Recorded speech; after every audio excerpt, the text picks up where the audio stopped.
La place de la femme noire dans la société européenne, sa perception et la perception qu'on a d'elle, sa vision du monde et de son avenir dans cette Europe qui désormais est une partie d'elle. Voilà quelques-uns des sujets abordés avec les invités durant ce podcast. Nos discussions vont permettre la synthèse des points de vue, mais aussi mettre en évidence l'hétérogénéité de ce groupe. Le débat promet d'être critique, inspirant, sans langue de bois. Une vraie masterclass pour toute personne désireuse de faire bouger les lignes. Afropéenne.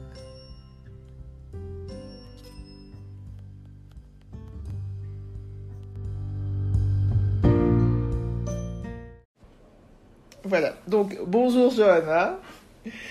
Bonjour Anne, merci de m'avoir invitée. Je t'en prie, bienvenue sur le podcast. Donc on a déjà un peu discuté et là on va tout de suite rentrer dans le vif du sujet parce que je vais te demander de te présenter. Moi je m'appelle Johanna Olympio, je suis une jeune maman de 2 petites filles. Oh. Donc 2 futures femmes indépendantes, comme Yes, bien le dire. On aime ça. Et voilà, elles ont 4 ans et 20 mois. Je suis entrepreneur. Ah ouais, 20 mois. Voilà. Ouais. C'est des petites, hein. Mais déjà bien grandes, hein. Oui. Elles sont déjà un peu autonomes. Et donc moi je suis entrepreneur, je suis consultante en rémunération. Donc c'est un pan des ressources humaines qui n'est pas très connu. Ok. Donc voilà, les personnes qui s'occupent de dire combien tu vas gagner, etc. Donc, c'est un peu, on va dire, c'est ça. Sujet délicat. Voilà, donc je le fais en indépendante depuis quelques années, sinon avant j'étais salariée. Donc je vis à Paris et je suis en couple avec mon copain depuis 13 ans bientôt. Wow. Oui. C'est pas mal du tout. On s'est rencontrés à la fac, du coup en 2010, donc ça va faire 13 ans. Wow. Et voilà, on habite en banlieue parisienne, dans une petite ville cossue là, de la petite couronne. Oui. Très sympa, près du bois de Vincennes. Et puis voilà, donc on est propriétaire. Et, Ok. Et voilà, mon conjoint, il est en reconversion. Et puis moi, je vise aussi une reconversion plus tard et tout. Donc, voilà, plein de projets comme ça. Une reconversion dans ton nouveau domaine. Enfin, je veux dire, ici, tu t'es mise en indépendante et tu dois à nouveau changer. Ouais, en fait, j'ai un podcast aussi, comme toi, oui. Qui s'appelle Nous les investisseuses. Et du coup, l'idée, c'était de sensibiliser les femmes à l'importance d'investir et aussi de visibiliser les femmes investisseuses. Donc, j'interviewe, c'est un podcast à interview, donc j'interviewe beaucoup de femmes. Maintenant, de plus en plus, j'essaie de faire entrer des hommes aussi. Et voilà, pour qu'on puisse avoir des rôles modèles, des gens qui nous ressemblent et de se dire, ouais, moi aussi, je peux le faire. Et là, je découvre des initiatives et je me dis, quand j'étais plus jeune, quand j'étais au collège, lycée, si j'avais eu ces rôles modèles, j'aurais pas écouté les profs, j'aurais pas écouté les gens, j'aurais eu plus confiance en moi et je me serais dit, mais elle me ressemble. Mais en fait, je peux le faire. Je peux le faire. Voilà, j'ai découvert une application justement sur l'orientation des enfants. Et du coup, j'ai téléchargé. J'ai partagé aussi à mes proches. Et j'ai vu dedans une de mes invitées. Donc, je l'ai envoyée et tout. Et du coup, je me suis dit, j'ai dit, c'est ça dont j'avais besoin. Et je trop bien. Tu peux juste nous donner la référence parce que... C'est Trace Academia. Trace Academia. Okay. C'est une application qui a été créée, je pense que c'est Trace, Trace la chaîne. Okay. Et en fait, il y a plein de petits modules de formation de vidéos avec des femmes justement qui parlent de tech et de plein d'autres métiers. Et c'est vachement bien. Ça fait des petits parcours comme ça, de découvrir le métier, c'est quoi, casser les préjugés qu'on a, qu'il faut forcément être bon en sciences ou quoi que ce soit. Et en fait, il y a plein de possibilités. Ça, je pense on a tous mangé ça pendant nos études. Non, ça, c'est pas pour les toi. Les profs, en général, ils te parlent de ce qu'ils connaissent. Tout le monde va dans la même voie, alors qu'il y a plein de choses qu'on peut faire. Et aujourd'hui, on a plein de nouveaux métiers aussi qui n'existaient pas. Moi, j'ai 34 ans. Donc, il y a des trucs, il y a encore des métiers qui naissent. Et c'est vrai que l'entrepreneuriat, moi, ça m'a ouvert beaucoup d'esprit sur tout ce qui pouvait exister. Et je comprends que c'est pas le cas pour tout le monde quand tu es dans ton boulot, dans ta routine. Mais du coup, je trouve que c'est bien qu'il y ait des initiatives comme ça. Et même dans les podcasts, moi, je me nourris beaucoup de podcasts. Et je trouve qu'il y a des pépites dedans. Et ça me change la vie. Ouais. Allez, génial. Bon, écoute, belle entrée en matière. Alors, au sujet du thème afropéenne, est-ce que c'est un mot que tu connaissais déjà, que tu avais déjà entendu ? c'est un mot que j'ai déjà entendu et dans lequel je me reconnais totalement. Parce que je pense que pour beaucoup de femmes noires qui vivent en Occident, je pense qu'on se retrouve dedans dans le fait qu'on est entre deux cultures. Enfin, moi, je le dis comme ça, je suis française, je suis née en France, mais je suis aussi d'origine togolaise et de nationalité togolaise. Et c'est vrai que à l'école, tu as la culture avec les autres, voilà, on ramène nos cultures, mais à la maison, tu as aussi des traditions. Il y a le respect des aînés, il y a le fait de partir au pays aussi pendant les vacances, des choses comme ça. Et du coup, t'es un peu entre deux mondes, donc c'est pas toujours évident, je trouve. Mais je me retrouve totalement dedans parce que je suis afro, je suis une femme noire. Moi, d'ailleurs, je me qualifie comme afro-féministe et féministe. Parce que pour moi, une féministe qui n'est pas inclusive, c'est pas une vraie féministe. Et du coup, je suis afro, ça se voit sur ma tête, mais je suis aussi européenne et j'ai aussi la culture de la France et des usages qu'on a plutôt en Occident. Donc, ce terme, pour moi, il me va bien. J'ai déjà entendu quelques remarques dessus. Bon, les gens sont jamais contents des termes, les gens sont totalement dedans. C'est impossible d'être unanime, je pense, mais ok, c'est chouette. Alors, est-ce que tu peux justement nous parler un peu de ton parcours, ton enfance, ton adolescence, comme le choix de tes études, le choix de ta profession. Raconte-moi un peu tout ça. Alors moi, c'est un peu particulier parce que... alors déjà, je vais peut-être parler un peu de mon... je me suis dit, je vais te partager ça, c'est l'occasion que j'en parle. C'est qu'on adore. De mon ressenti sur moi-même, en fait. C'est intéressant. De mon ressenti sur moi-même, femme noire. J'écoute pas mal le podcast de Rokhaya Diallo et Grèce. Oui, j'adore aussi. Ouais, j'adore. Et du coup, je pense aussi à comment je me qualifie. Donc moi, je sais que je suis une femme noire, j'ai pas de problème avec ça, je suis très fière. Mais j'ai toujours été pris, comme je suis claire de peau, les gens ont toujours pensé que j'étais martiniquaise. Et du coup, c'est un truc qui m'agaçait parce que je préfère qu'on me demande mon origine plutôt qu'on m'attribue et qu'on me parle même en créole parce que moi je suis africaine et je connais bien l'Afrique de l'Ouest parce que j'y allais souvent et tout, et mon père même a toujours vécu en Afrique. Et du coup, ça me dérangeait un petit peu parce que je dis, en fait, vous avez des préjugés, vous avez des idées de ce qu'est une femme noire, mais en Afrique, il y a des femmes comme moi, en fait, qui me ressemblent. Donc, il y a de tout. Et toujours, on me pose des questions, ou alors éventuellement, si t'es métisse, je dis, bon, bref. Et du coup, ça, c'était un petit peu, ça m'enquiquinait un petit peu quand même. Et aussi le fait que moi, quand j'étais plus jeune, j'étais complexée par ma couleur de peau, en plus. C'est vrai que ça peut paraître bizarre parce que c'est vrai que quand t'es foncé de peau, je pense que tu vis certaines discriminations plus fortes qu'une personne qui a ma carnation. Mais moi, j'ai été complexée parce que du coup, les gens me voyaient d'une certaine manière, mais c'était pas ça. Donc moi, je savais que j'étais une femme noire africaine et que voilà. Tu dois te justifier d'être une femme noire. Et du coup, c'était chiant en fait. Et du coup, je pense que ça a aidé aussi à mon mal-être. Et ma mère, elle savait que j'étais complexée. Moi, je voulais pas avoir la peau claire. Je voulais ressembler à ce à quoi je devais ressembler. Et du coup, en plus, j'ai un problème, j'arrive pas à bronzer. Et depuis quelques années, je fais des allergies au soleil ou à je ne sais quoi. On n'a toujours pas trouvé c'est quoi la cause. Donc, ça a été un problème pendant longtemps. Et puis après, un jour, je me suis dit, en fait, voilà, t'es voué, c'est foutu toute ta vie, tu devras te justifier. Bon, c'est pas grave. C'est pas grave. Et au final, non, j'arrive pas. Ouais, c'est des gens, ils n'ont pas envie juste de te prendre comme ils sont. En plus, j'ai eu 2 enfants qui sont totalement différentes physiquement. Donc, c'est vrai. Ça en ajoute. Moi, je trouve ça toujours génial parce que j'ai une amie qui a des jumelles. Même des jumelles qui n'ont pas la même couleur de peau. Ouais, c'est dingue. Après, c'est l'héritage. Mais oui, c'est ça qui fait la beauté de la génétique, du monde. Enfin, c'est dommage que les gens le prennent autrement. Après, moi, ma première fille, j'avais dit, parce que mon copain, je trouvais qu'il ressemblait à une fille quand elle était petite, donc je disais, si on a une fille, il faudrait qu'elle te ressemble, et moi, si c'est un garçon, il faudrait qu'il me ressemble. Et du coup, au final, elle lui ressemble. Et après, quand j'ai accouché, j'ai galéré et tout, je me suis dit, mais elle ressemble trop à son père et tout. Je dis, non, et l'autre, j'ai dit, il faut qu'elle me ressemble. Et au final, elle me ressemble. Donc, toute cette souffrance pour qu'elle ressemble à papa. C'est souvent ça, les filles à papa. Et au final, un jour, je me suis dit, pourquoi ça m'arrive à moi? Et puis, j'attendais que mon autre, elle fonce, qu'elle ressemble plus à son sœur. Après, je me suis dit, non, en fait, je suis la bonne personne pour qui ça doit tomber. Parce qu'au moment où j'ai le caractère de répondre aux gens. Exactement.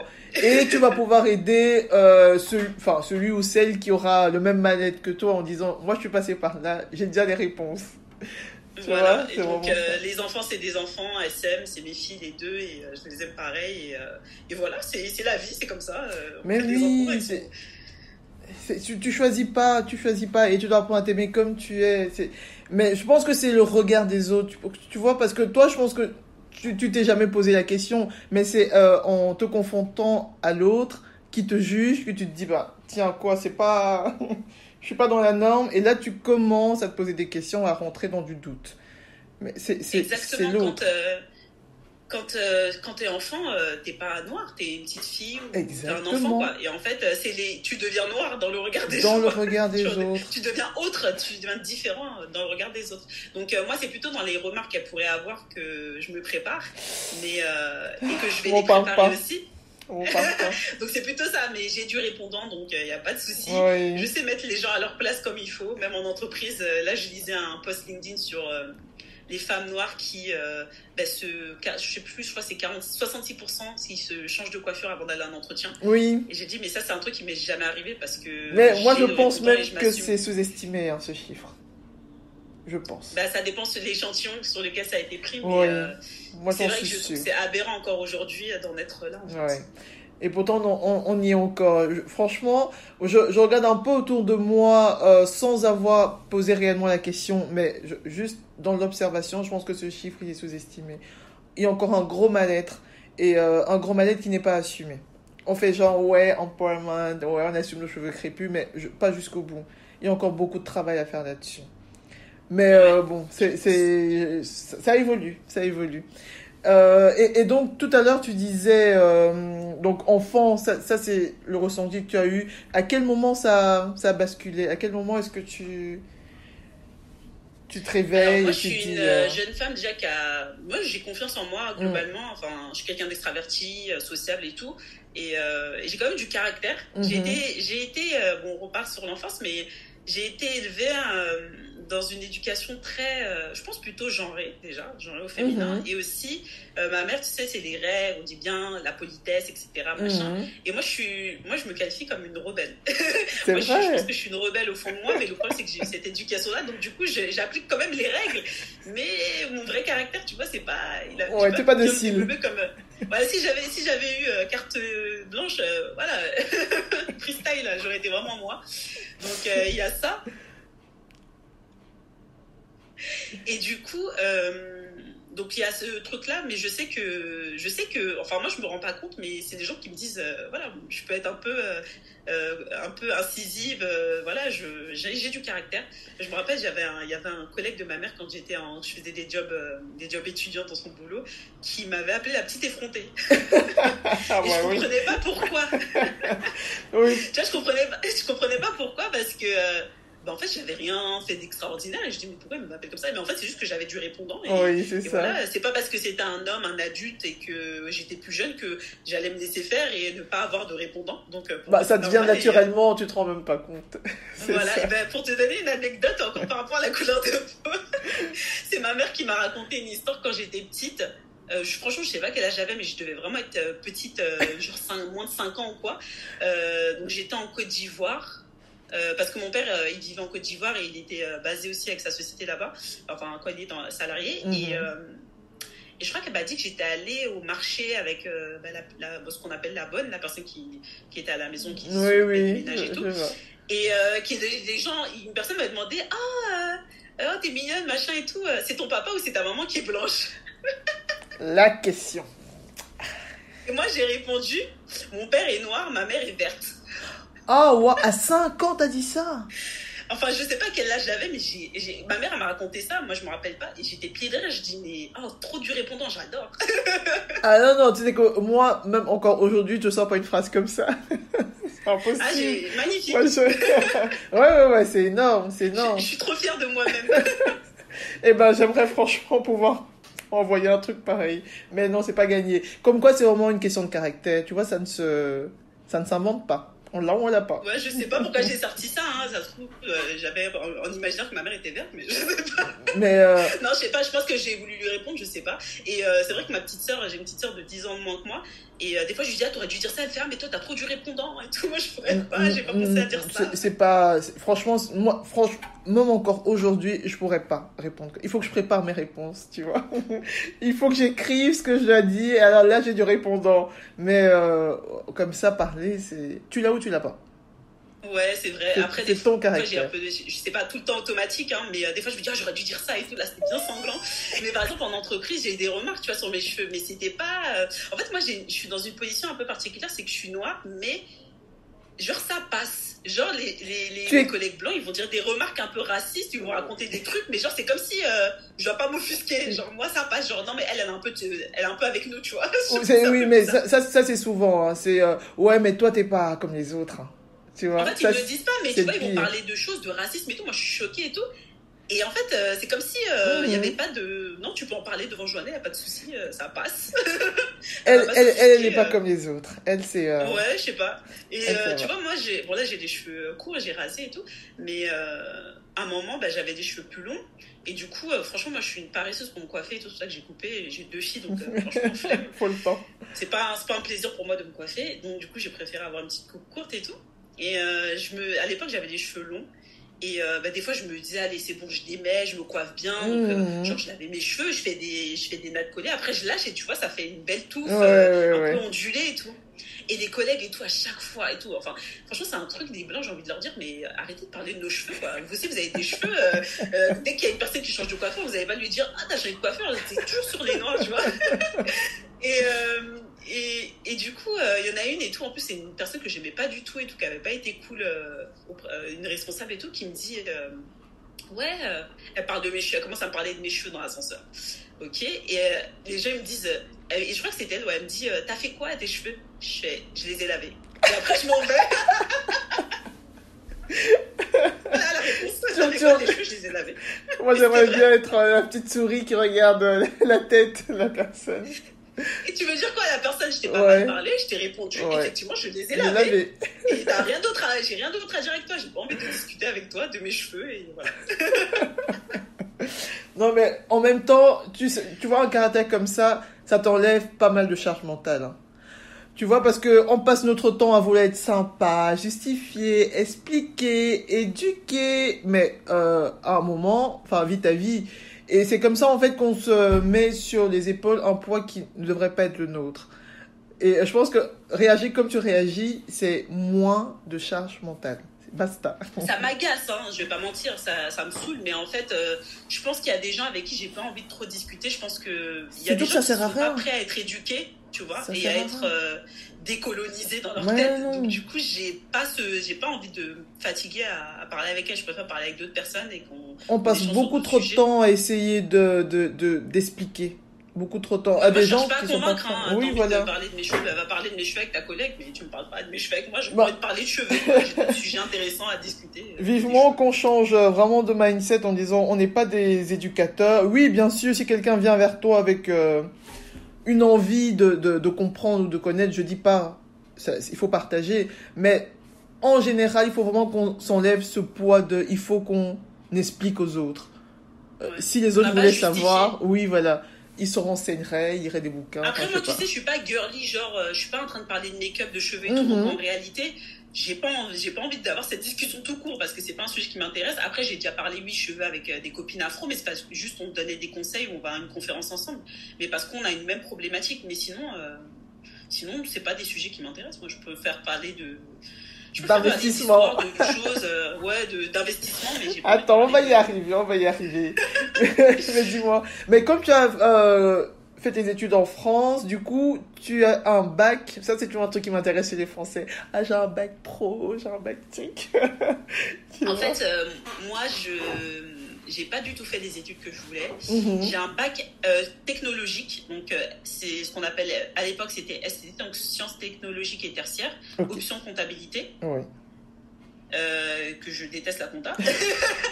Non, j'aime la fiscalité, j'aime bien la fiscalité et tout, les rouages, mais c'est du droit, mais j'aime pas la compta. Et en fait, moi, je voulais faire de l'informatique. Ah ouais. Voilà. Tu t'es... Et comment ça se fait que... En fait, j'ai repensé récemment, parce que j'avais mis une interview avec une invitée, et du coup, je crois qu'elle a eu le déclic. Moi, à la base, je voulais être chirurgienne cardiaque. Oh, bah dis donc. Me demande pas pourquoi. Quand tu étais enfant, du coup. Ouais. Ouais. Genre, je pense depuis la primaire. C'était ça mon truc. Mm-hmm. Et mon père, il a 2 fils aînés avant d'avoir ma soeur et moi avec ma mère. Mm-hmm. Et mon frère aîné, il m'avait demandé, ouais, tu veux faire quoi plus tard? Je crois que j'étais au collège. Je lui ai dit, ou j'étais soit fin primaire, soit début collège. Je lui ai dit, je vais être chirurgien cardiaque. Il me dit, est-ce que t'es bonne en maths? Je lui dis, non. Et il me fait, genre, c'est moi que tu vois. Et en fait, il a tué mon rêve. Ouais. Et en fait, c'est un message que j'ai envie de faire passer, c'est pour ça que j'en parle. C'est si vous êtes un adulte ou même vous parlez à un adulte ou à un enfant, peu importe, parce qu'on peut impacter une personne même si elle est adulte. Si vous n'êtes pas en capacité d'encourager une personne, taisez-vous. Taisez-vous. Parce que vous pouvez briser un rêve et traumatiser une personne et créer des croyances. Et on souffre beaucoup, je trouve, parce que beaucoup de gens ont des croyances et ils les partagent, mais gardez-les pour vous. Moi, je dis, si je peux pas encourager la personne, je préfère me taire. Si j'y crois pas à son projet, j'ai des potes, j'y crois pas du tout au projet, mais je vais pas lui dire non, c'est de la merde. Je les laisse faire ce qu'elles ont à faire parce qu'on sait jamais. Je dis demain si il réussit, mais j'ai pas envie d'être la personne qui aurait peut-être fait foirer son rêve. Tu vois? Non, je pense que ton message va être applaudi. Beaucoup de gens vont valider ce que tu viens de dire. Voilà, arrêtez de donner des préjugés comme ça. Vous connaissez pas et laissez les personnes faire ce qu'elles ont à faire. Moi, je préfère me planter, mais d'avoir essayé. Je suis pas une fille qui aime les regrets. Ouais. Et je préfère. Enfin, ça m'embête de me dire j'ai eu un regret, j'ai le regret. Non, j'ai envie de croquer la vie. J'ai dit, je sais pas si on va se réincarner ou si c'est ma seule vie que je vais avoir. J'ai envie de faire ce que j'ai envie. C'est peut-être la seule vie, c'est bon, on en profite à fond. On sait pas. Donc profitons-en. La vie, c'est vrai qu'elle est courte, ça passe trop vite. Et du coup, il m'a dit ça, donc premier choc. Et je sais pas pourquoi je voulais faire de l'informatique. Je sais qu'il y avait le petit frère de ma meilleure amie qui réparait toujours mon ordinateur. Ma mère, elle l'appelait. On allait même au magasin acheter des barrettes de mémoire et tout, parce qu'à l'époque, c'était avec les grosses unités centrales et tout. Et du coup, il m'expliquait, parce que ça mettait du temps après à charger et tout. Je lui disais, mais comment t'as appris, etc.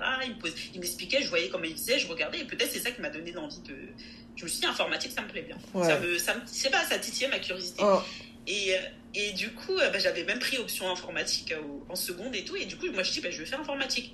Et encore, on me ressort le truc de maths. Oh. Et ça m'a tué. Et je pense que je me suis même pas battue. Je me suis même pas dit, non, mais si j'ai envie d'y aller. J'ai vu que compta... Enfin, moi, ma prof de français, je pense qu'elle voulait que je fasse elle. Mais moi, je suis littéraire, mais je préfère les maths, en fait. J'aimais beaucoup les maths, mais j'y arrivais pas. Et j'étais douée en français, mais c'est pas forcément le truc qui me faisait kiffer. Et du coup, elle voulait que je fasse elle. Après, j'hésitais à faire ES, mais finalement, j'avais ce truc de maths où ça me bloquait encore un peu. Du coup, j'ai dit, je vais faire technologique un peu par hasard par rapport à l'emploi du temps. Oui, donc c'était un choix par défaut au final. Par défaut, ouais. Et moi, j'ai dit, je voulais faire informatique. Mais ça, c'est sûr que je voulais faire ça, sauf qu'on m'a ressorti l'histoire de maths, que genre pour l'informatique, il fallait avoir maths plus, et pour la compta, maths un peu moins. Un peu moins. Non, même pour faire de la compta, vous n'avez pas besoin d'être bon en maths.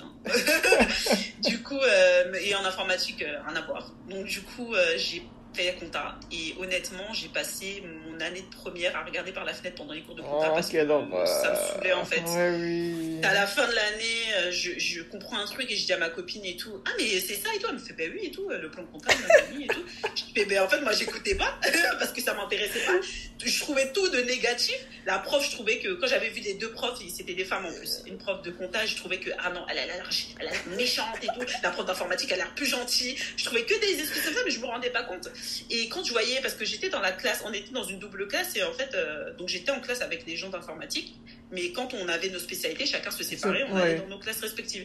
Et quand je les voyais, quand moi devais aller en compta et ils allaient en informatique, j'étais dégoûtée. J'étais là, je les voyais partir. Je voulais aller avec eux, tu vois. Et à aucun moment tu t'es dit, je bifurque, parce que c'est quand même faisable entre la première et la deuxième et la troisième, il y a... Ouais, j'aurais même pu redoubler pour refaire... Mais en fait, j'aurais pu, mais je savais pas. En fait, moi, tu sais, je t'ai dit, par rapport à mon éducation, tu fais ce qu'on te dit. Moi, ma mère, des fois, je lui posais des questions. Pourquoi c'est comme ça? Parce que c'est comme ça. Et pour moi, c'était pas logique, mais je mettais ça dans un coin. Je dis, ok, j'accepte. Mais plus tard, je me suis questionnée parce que c'est hors de question que j'accepte quelque chose sans avoir l'explication. Donc... Donc voilà, j'ai pas fait, j'ai fait compta et c'est vrai qu'après mon bac, j'ai tout fait pour. Donc j'ai eu mon bac avec mention et tout, mais j'ai tout fait pour pas faire ça. Donc je me suis inscrite dans d'autres BTS, je me suis même inscrite en prépa. Finalement, la prépa, ils voulaient me prendre, mais en même temps, ils m'ont fait un peu flipper, donc j'y suis pas allée. J'ai dit, bon, j'avais envie d'avoir une vie quand même. Et, voilà, ce qui paraît, c'est chaud, hein, vos histoires de prépa, là. C'est hyper chaud. Ouais, c'était une prépa éco. Pourtant, j'étais en technologie, donc normalement, ils auraient dû me virer. Mais j'avais trouvé quand même une prépa. Et finalement, je l'ai pas fait. Et j'ai fait un BTS compta par défaut. Et ça m'a saoulée. Pauvre toi, je te jure, je te plains. Parce que la compta... après, j'avais une super classe, on s'entendait trop bien. Ouais, ça compte. Hein. Mais toujours les cours d'informatique. Ouais. J'aimais toujours les cours d'informatique. Et j'allais toujours regarder par la fenêtre de la classe d'informatique et de BTS informatique. C'est dingue. Et à quel moment tu t'es dit, je suis...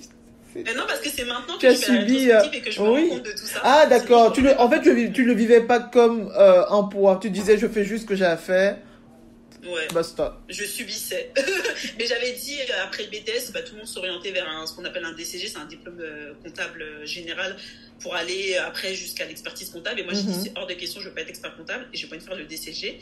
Donc, on avait quand même des avis au niveau du BTS pour savoir si on avait un avis favorable pour le DCG. Moi, je me suis pas inscrite, j'ai dit non, je ne veux pas faire ça.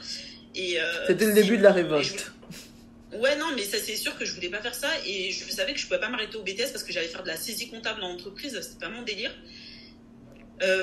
Franchement, il y avait le boss de ma mère qui m'avait dit si tu fais du contrôle de gestion, je t'embauche. Donc je me suis dit, je vais faire du contrôle de gestion, sachant que ça, j'aimais bien parce qu'il y avait de l'analyse, tu réfléchissais, c'était un peu différent de la compta. Et au final, j'ai fait RH. J'ai fait RH parce que, alors c'était tout bête, de mémoire, j'avais une pote, Sophie, du lycée, qui avait fait son BTS compta en alternance. Moi, ma mère ne voulait pas que je fasse des alternances. Et après, elle m'a dit, je vais faire RH. Et du coup, j'ai regardé, je fais, c'est quoi ça avec RH? Je regarde, je vois qu'il y a plusieurs trucs, formation, recrutement. J'ai dit, bon, il y a plein de métiers différents dedans. Il y a moyen qu'il y ait un truc qui me plaise. Du coup, j'ai fait RH. Et là, tu t'es retrouvée ou pas? Tu t'es dit, c'était différent de la compta. J'ai retrouvé quelques trucs. Il y avait du droit, il y avait de la rémunération, il y avait des parties chiffres, contrôle de gestion et tout. Donc ça, j'aimais bien. Voilà, ouais. En fait, ce qui était bien, ma première expérience qui était super bien, c'est que j'étais en entreprise. Je l'ai fait en alternance. Je l'ai fait chez Lancôme International qui appartient à la division de produits de luxe de L'Oréal. Et c'était une super année. Franchement, c'était mémorable. J'étais comme chez moi. Non, franchement, j'étais trop dans mon élément. Donc ouais, ça a fait que j'ai aimé. Ouais. Ok. J'ai organisé des trucs et tout. Enfin, c'était trop bien. Franchement, géniale expérience. Pendant longtemps, ça a été une de mes meilleures expériences. Et puis voilà, j'avais des cadeaux, j'étais la petite jeune et tout. Il y avait des assistants qui me demandaient des fois, l'assistante de la DG de l'aider à faire des paquets. Du coup, elle m'offrait des cadeaux et tout, c'était trop bien. Donc voilà, et puis j'avais de l'importance, parce que je m'occupais des stagiaires. Ils venaient me demander des fois des autorisations et tout, mais il y en a un, et même une fois, il m'a offert un café. Je lui ai dit, mais c'est bon, respire, je vais t'accepter ton autorisation, je suis pas ta chef. Et non, franchement, c'était super bien. Et après, du coup, je suis allée à la fac. Je suis allée à la fac parce que le diplôme que je passais en alternance n'était pas reconnu. Donc du coup, moi, je voulais un diplôme d'État. Donc je suis repassée à la fac pour avoir plus des fondements. Je voulais du généraliste, je voulais de la culture G. Tout. Je me suis dit, à la fac. J'ai fait une troisième année. Ça s'est bien passé, même si j'ai trouvé que c'était un peu chiant parce qu'en RH, j'apprenais pas grand-chose. Les gens, ils étaient perdus. Mais moi, comme j'avais eu l'expérience professionnelle, je comprenais tout, mais c'était pas ouf. Et puis après, j'ai découvert le côté chiffré des RH, et ça, j'aimais bien. Parce que j'aime les chiffres, les maths. J'ai toujours trouvé que c'était très logique. J'aime bien tout ce qui est logique. Parce que le français, pour moi, c'était un peu nébuleux, même si je m'en sortais bien. Mais je trouve que les maths, c'est logique. T'appliques le truc et t'as un résultat. Oui, c'est ou c'est pas. Voilà. Et donc, du coup, c'est des règles que t'appliques. Et du coup, voilà, j'ai fait ça et je me suis orientée vers la rémunération. Je me suis dit, c'est bien, c'est stratégique, j'ai envie de savoir pourquoi telle et telle personne ne sont pas payées pareil, etc. Donc ça m'intéressait. Et ça m'a plu, franchement, j'ai travaillé là-dedans. C'est un secteur très niché, qui n'est pas très connu, qui est que dans les grosses boîtes. Et puis ça parle d'argent. Moi, je suis rentrée aussi dans la partie... ce qui m'a attirée au début, c'est l'épargne salariale, c'est la partie investissement. Du côté salarié. Et du coup, après, mon cabinet aussi, je me suis spécialisée là-dedans. Donc voilà, j'aimais. Et après, au bout d'un moment, l'entreprise, moi je savais que quand je suis rentrée dans la boîte dans laquelle je travaillais en CDI, je m'étais dit je reste pas plus de 5 ans. Et au final, c'est ce que j'ai fait parce que je me rends vite compte que tu restes cloisonné dans un état d'esprit, dans une manière de travailler. Et moi, j'ai besoin de progresser intellectuellement et de me remettre en question. Donc moi déjà, je remettais toujours en question mon travail, j'essayais d'améliorer, etc. Mais au bout d'un moment, quand tu restes dans la même organisation, ben, ça stagne, hein, ouais, tu stagnes, pas de forcément, tu stagnes. C'est pour ça, donc du coup après j'ai décidé de me lancer dans l'entrepreneuriat. Je pense que je m'étais toujours vue entrepreneur, je sais pas pourquoi. Même donc entre le bac et l'entrepreneuriat, ça fait combien de temps que tu t'es lancé là-dedans? Ça fait 2020. 2020. Et entre le bac et 2020, il s'est passé combien de temps où tu... J'ai eu mon bac en 2006. J'ai fait le BTS. Après, j'ai fait l'année en alternance. Après, j'ai refait une licence. Après, j'ai fait un master 1, un master 2 et un deuxième master 2. Ok. Pas chômé, hein. Ouais. Du coup, j'ai commencé vraiment à bosser fin de mes études. J'ai le dernier master en 2014. Ok. Premier job et tout. Vraiment, 2014, j'ai fini les études. Et j'ai bossé jusqu'en 2019. Donc, j'ai eu ma fille en 2018, ma première fille. Et en fait, j'avais pas de moyen de garde, donc je l'ai gardée pendant 10 mois. Et après, j'ai repris contact avec une copine du collège et du lycée. Et j'ai vu qu'elle était entrepreneur. Elle m'a présenté un pote qui avait le même âge, qui était aussi entrepreneur. Et je me suis dit, mais pourquoi tu croyais que pour ouvrir une boîte, il fallait que tu aies 40 ans? Parce que moi, c'était ça que j'avais dans ma tête. Je m'étais dit, quand j'aurai 20 ans d'expérience, 40 ans, j'ouvre ma boîte et tout. Ma meilleure amie, je sais pas pourquoi, elle m'a toujours dit, quand tu ouvriras ta boîte, tu m'embaucheras. Je me dis, tu me dis ça et tout. Je sais pas pourquoi elle me disait ça, je sais pas de quoi on parlait. Mais c'est des idées qu'on a. Enfin, tu vois, on grandit avec ce genre de vision. Et je pense que même dans les films, tu vois ce genre de choses.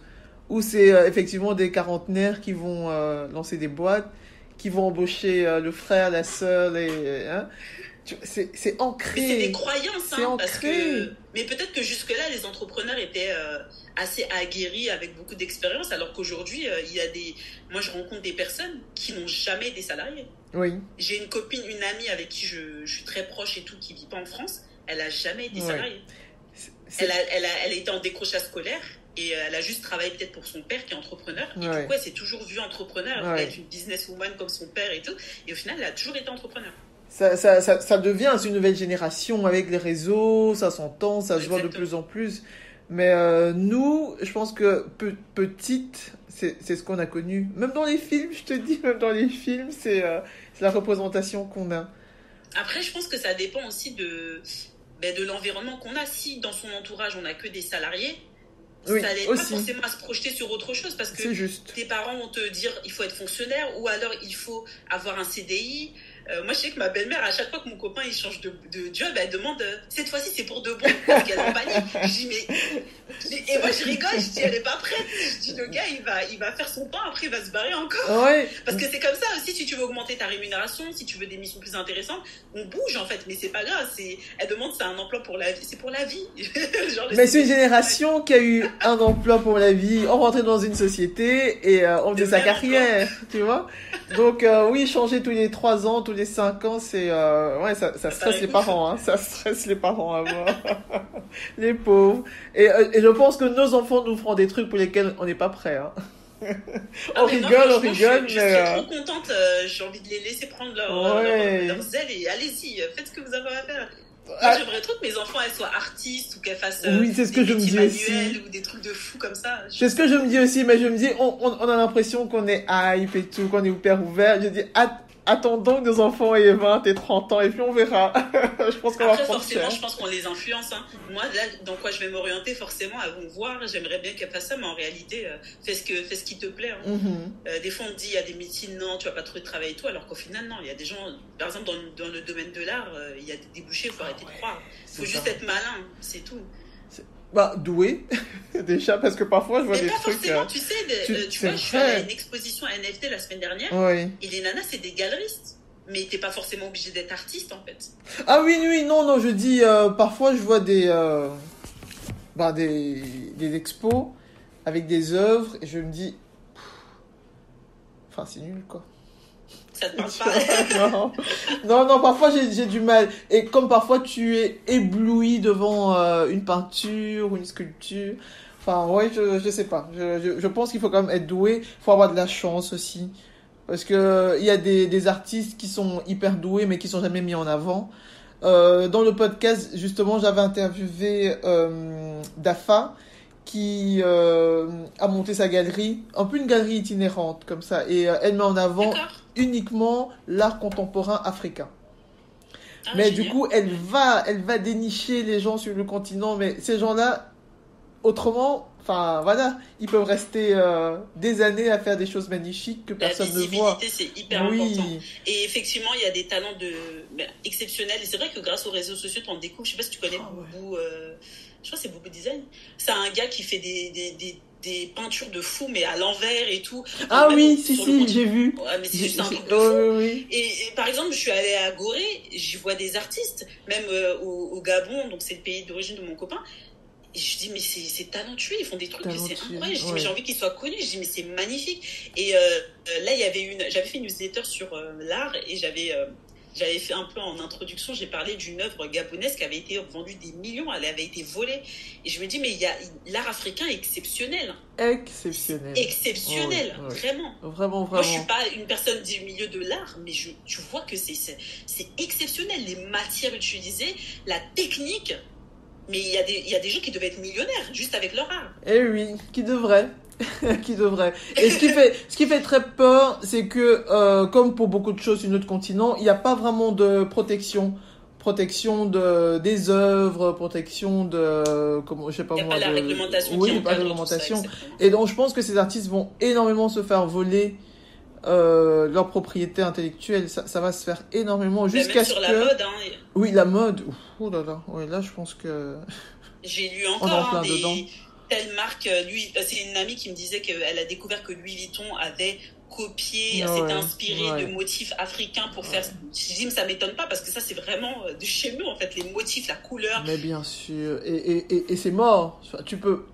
D'abord, tu n'as aucun poids face à Louis Vuitton, de un. Et de deux, tu sais, si on avait des organisations nationales qui pouvaient vraiment défendre l'artiste, ce serait génial, mais tout ça, c'est mort. Donc je Au pense moins que... qu'on puisse reconnaître certaines techniques à l'UNESCO, comme le Oui, patrimoine mondial de c'est- l'UNESCO, ou aussi que moi je pense qu'on a notre responsabilité en tant que diaspora, c'est de consommer. c'est De ça, consommer. Ça donne de la valeur en fait. Et ça donne de la visibilité à l'artiste de consommer. Et j'ai exactement. beaucoup aimé, je sais pas si tu connais Insecure, la série. Non. Une C'est- super série afro-américaine de Issa Rae qui est afro-américaine, Je connais ça, afro-américaine et oui. sénégalaise. Oh, oui, oui, Et en fait, moi j'ai adoré ces tenues. À un moment vers la fin de la série, c'était des tenues afro. ok. Je sais que Et ça se elle fait portait beaucoup. que des tenues de designer afro. Oui. Et c'est vrai que je connaissais une fille qui est dans la mode et je lui ai demandé des ressources. Et j'ai revu les marques. Je dis, ouais, en fait, c'était sa coiffeuse, c'était une afro. Elle portait des tenues de designer afro, mais magnifiques. Hein. Ouais, je sais qu'elle Et est je très sais qu'il faut faire- engagée. Je connais pas la série, Ouais. mais je connais la personne. Enfin, la personne, hein, de loin. Oui, l'actrice. On boit ouais. pas des cafés ensemble, mais je sais qu'elle est très engagée. Et je savais aussi qu'au Canada, apparemment, la diaspora est très portée sur, enfin, consommer africain, donc les tenues. Les femmes d'affaires s'habillent énormément. Bon, moi, je connais pas spécialement le Canada, mais j'ai juste entendu dire ça. Les femmes d'affaires se mettent... Comme aux États-Unis, ouais. Bon, écoute. Et j'allais justement te poser une question à ce sujet-là. Est-ce que ton africanité, ton afro-descendance, c'est quelque chose qui, dans ton parcours, donc de ton enfance, à tes études, à ton boulot, a été un poids ou bien plutôt a été une force ou... Non, je ne vais pas dire que ça n'a pas été un sujet, c'était clairement un sujet, mais tu l'as porté comme quelque chose de pénible ou plutôt un avantage? Franchement, non, je pense que j'ai eu la chance de juste être moi. Après, comme je te disais, sur certaines remarques ou la manière dont les gens vont me voir, c'était juste ça. Mais parce que tu vois, même mon nom de famille, il connote pas. Oui. Mon prénom, il connote pas. Ouais. je sais que ma cousine a vécu de la discrimination parce qu'à l'époque, elle était obèse et elle a un prénom très classique, un peu comme moi. Et elle allait aux entretiens, on la regardait en fait, sur genre des yeux écarquillés et tout. Mais, enfin, je sais pas c'était pourquoi, mais c'est parce que des fois, les gens, ils s'attendent pas à ça. Je connais une personne, un entrepreneur, il a dû changer de prénom. Il a passé son deuxième prénom parce qu'il se faisait discriminer juste pour chercher un stage. Ouais. Donc, moi, je peux pas dire que j'ai vécu ça ou sinon je m'en suis pas rendu compte. Moi, c'est plutôt insidieux en fait, parce que je le dis toujours, c'est pour ça que je me plains pas trop, mais c'est plutôt insidieux. C'est Mais pas frontal. le truc des collègues qui te disent, mais toi, c'est pas le même. Toi, c'est pas. Ouais, C'est pas comme les autres. Tu sais, je pense que si j'avais été foncée de peau, ils auraient pas parlé de certains sujets devant moi comme si de rien n'était, tu vois. Ouais. Je pense qu'ils auraient attendu que je sorte de la pièce. Ouais, mais c'est tout aussi violent Mais c'est mon avis, hein. Ouais. Oui. Je te raconte un truc ça m'a marqué. Ça, c'est des micro-agressions. C'était quand c'était chez Lancôme, quand j'étais alternante. Il y avait eu l'élection de Barack Obama. Okay. Moi, je suis pas américaine, hein, je suis française et j'ai suivi comme tout le monde, mais vite fait. En plus, j'étais plus jeune, j'avais 20 ans, moi, je m'en foutais de la politique américaine et tout. Et je sais pas, on était en réunion avec mon équipe et tout, et il y a une des responsables et tout qui, bon, elle a fêté, je sais pas pourquoi c'est une blanche, mais elle a fêté et tout avec ses potes et tout, ils étaient super contents. Et genre, je sais plus pourquoi on parle dans la réunion. Et je sais pas, il est question de la femme de ménage ou je sais pas d'une des responsables ou quoi qui est en pièce. Je sais plus c'était quoi l'histoire. Ouais. Ou bien si c'était par rapport à Barack Obama. Mais la nana, elle me regarde. Bon, les auditrices et les auditeurs ne verront pas, mais elle me regarde du coin de l'œil, genre elle soulève, elle loche un peu la tête, tu vois, vers moi. Je lui ai dit mais en fait quoi. Je lui ai pas répondu, mais je lui ai dire on est ensemble quoi, je te connais pas, je suis pas antillaise, je sais pas de quoi tu parles. Enfin, je sais plus c'était quoi le sujet, hein, mais c'était vraiment par rapport à une femme noire, genre ou bien ou alors que je me rappelle plus c'était quoi le sujet, ou alors que je devais être contente que Barack Obama soit élu aux États-Unis. En fait, c'est pas mon pays, donc quand un noir ou une noire serait élue en France, là ça va m'impacter. Ouais. Là ça m'intéresserait, mais là au final c'est pas mon pays en fait. Je suis pas américaine. Hein. Je sais que j'avais une autre invitée qui me disait, elle travaille dans le développement, dans l'aide au développement, et à chaque fois elle me disait quand elle est dans une ASBL, elle est souvent la seule femme noire, et comme ce sont des institutions qui travaillent avec des pays africains, dès qu'il y a un sujet un peu délicat, est-ce que c'est raciste, est-ce que pas raciste, donc tout le monde la regarde, genre... elle est officiellement la personne qui décide si ça allait ou si ça allait pas. Et donc, elle disait à la fin, c'était vraiment pénible. Et là, elle est dans une ASBL où la directrice est une femme noire. Elle me dit, mais tu te rends pas compte la charge mentale en moins. Elle dit, c'est fou, hein, mais au quotidien, on se rend pas compte que être la seule femme, être la seule noire, ça te donne une responsabilité par rapport aux autres, donc tu n'as rien demandé. Oui. Après, pour me faire l'avocat du diable, je me dis c'est bien au moins qu'ils se posent la question. Peut-être. Parce que t'as eu des marques qui ont eu qui ont eu des polémiques racistes. J'ai dit mais il y avait personne pour leur dire que ça c'était raciste. Mais le truc c'est que où je la comprends, c'est qu'elle a rien demandé et elle doit supporter cette charge-là. Mais derrière, c'est que j'ai envie de dire c'est pas parce que t'es blanche ou que t'es pas noire que tu ne peux pas savoir ce qui est raciste et ce qui n'est pas raciste. Tu peux pas te questionner, en fait, te déconstruire toi-même. Mais c'est ça. Et au lieu de dire juste, l'expert va nous dire, non, mais tu peux réfléchir un petit peu et te dire, là moi, ça me pose problème. Enfin, c'est comme si, sur des questions de sexisme, il n'y a que les femmes exactement. qui pouvaient s'exprimer. Non, les hommes aussi ont leur point de vue. Et donnez-nous votre point de vue. Est-ce que tu trouves normal? Justement, c'est ce qu'on attend. Tu vois? Totalement. Parce que la légitimité, quand c'est une femme noire, ou quand c'est une femme qui va parler d'un sujet sur le racisme ou alors sur le sexisme, t'as moins de poids parce que les gens vont se dire toujours en train de parler de ça, machin. Non, en fait, quand t'as une personne qui est physiquement extérieure au sujet et qui prend la parole, les gens ont plus tendance à l'écouter. Et j'ai dit parce qu'on a besoin d'alliés en fait. C'est un combat pour les droits humains. C'est pas un combat pour les femmes, c'est pas un combat pour les noirs ou pas les machins, c'est un combat pour nous tous. Ça me fait penser, j'étais à une conférence de Nine, c'est un club privé de femmes qui fait des super conférences, et la présentatrice du jour, donc c'était mercredi, elle avait invité un panel de femmes, c'était sur la charge mentale des femmes entrepreneurs. Et donc il y avait une coach, une psychologue, et la troisième personne était une accompagnatrice. Elle travaillait plus sur le racisme et les trucs transgénérationnels. Et donc, on voit une femme blanche arriver qui travaille, qui accompagne les femmes noires, enfin les femmes racisées. Bon, tu vois, déjà l'audience était en mode est-ce qu'ils sont pas trompés de personne? Non, non, non. Elle s'installe et puis la présentatrice dit enfin, quand j'ai rencontré, j'ai oublié son nom, quand j'ai rencontré tel, c'est parce que j'avais déjà moi-même une énorme charge mentale en tant que femme racisée dans mon parcours et je cherchais quelqu'un pour m'accompagner. Et j'ai frappé à plusieurs portes et tout le monde m'a indiqué telle personne. Et donc quand j'arrive dans son bureau, j'ouvre la porte, je tombe sur une blanche, je me dis non, c'est une blague. Et donc toute la salle était morte de rire. Et ensuite elle me dit mais je vais la laisser elle vous convaincre. Et je te promets, jusqu'à ce qu'elle ouvre la bouche, moi j'étais encore en mode c'est pas possible, elle va rien dire de bon.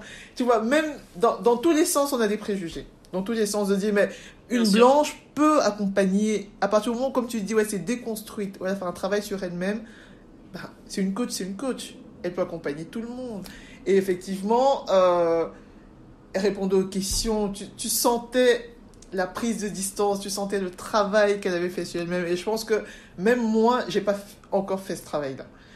Et donc, oui, c'est pas... Après, je pense qu'elle a réussi, cette personne-là, parce qu'elle est empathique. Moi, tu vois, j'ai été tombée sur un post LinkedIn. C'était une nana qui mettait en avant un magazine créé par une petite fille anglaise, noire anglaise, afro-anglaise, un magazine pour les petites filles noires.